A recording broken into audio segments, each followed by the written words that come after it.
Well, we've already seen him as a lad in the photograph with Tommy Steele at the beginning of the programme, and now it's time to welcome him to the studio tonight as he celebrates his 40th birthday this week. Of course, it's that well-known tenement funster, Alex Harvey. Welcome to the programme, Alex. It's great to be here, Bob. Tell us about that photograph with Tommy Steele. What actually was happening then? Well, what happened was that I won this competition, a teenage idol competition, and I became Scotland's Tommy Steele.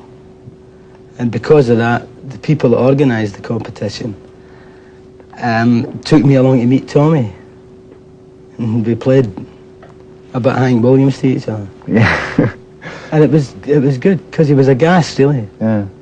So after that we went out, we had an adventure down the docks, because he'd been at sea for a while. We had a good time. When did you put the soul band together? How much later was that? That was about 1958. Because I remember, I jotted it down actually, because I thought it was an interesting quote. We got bookings, you said at the time, but once people heard us, return dates were rare, because we were too much for them. What actually were you trying to do with that band at that time? We were only trying to be a dance band. We were just trying to play music for dancing. But I suppose it was different kind of people that were in the band. It was difficult to get a saxophone player and a bass player. That was very difficult. Bass guitars, now that was difficult. We had, I think, the third or fourth one in Great Britain, bass guitar. We saw it at a Lionel Hampton concert. There was this thing, I think it was Montgomery, one of the brothers, Monk, I think. And everybody went to this concert in the Usher Hall. Lionel Hampton's band, and there was no bass, right? And then everybody suddenly realised that this geezer playing this thing, a little bit of guitar, and that was the bass. Yes. So that was it. Everybody went run amok. Yeah.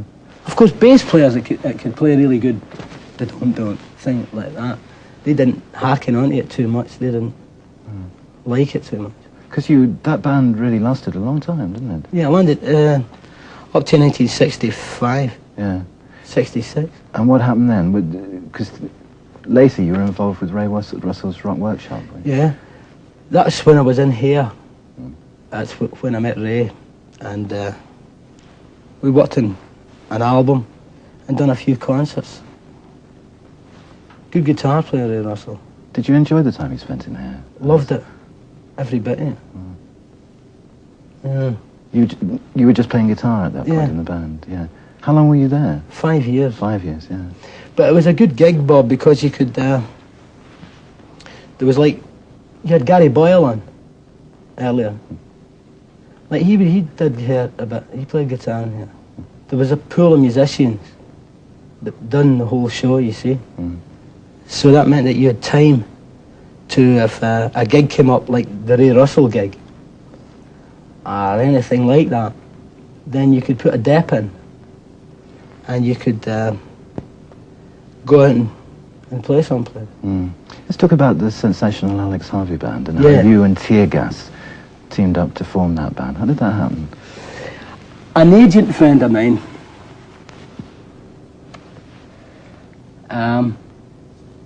told me about Tear Gas. I was looking for a band. I'd written some songs.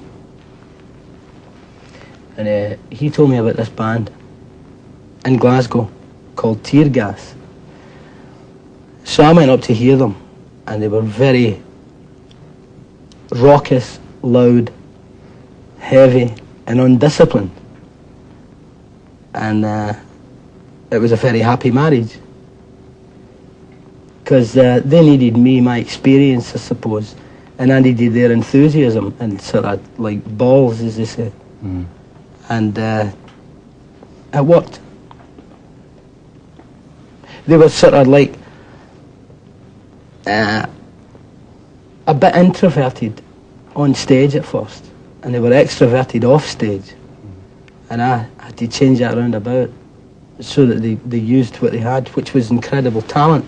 I think it's probably the greatest band in the world. Just picking up something you said there, Alex, and just finally to round off, because I read a very interesting quote about a year ago, actually, which I've remembered since, in Melody Maker when you described yourself as the daddy of the band, helping them survive. I can't remember exactly quite what you said, but it said something like, this business eats people up. I know people who were stars in 1960 who can't light a cigarette today. Now, what do you think the state of the music business is today, then? It's growing, isn't it? It's growing. I mean, it's not any worse than it used to be. It's better. Things get better all the time. I don't believe in the good old days, really. I mean, I think it's better now than it's ever been. But the business does tend to devour people that don't understand it or don't get a chance to serve some kind of apprenticeship, because it can eat you up. And I suppose I'm a kind of director. I'm the director of the band. Like as if we were making a movie and the band's playing the soundtrack and I'm the director. And I've already been through the various things that can happen to a young person in the music business. So it's good fun with the band now.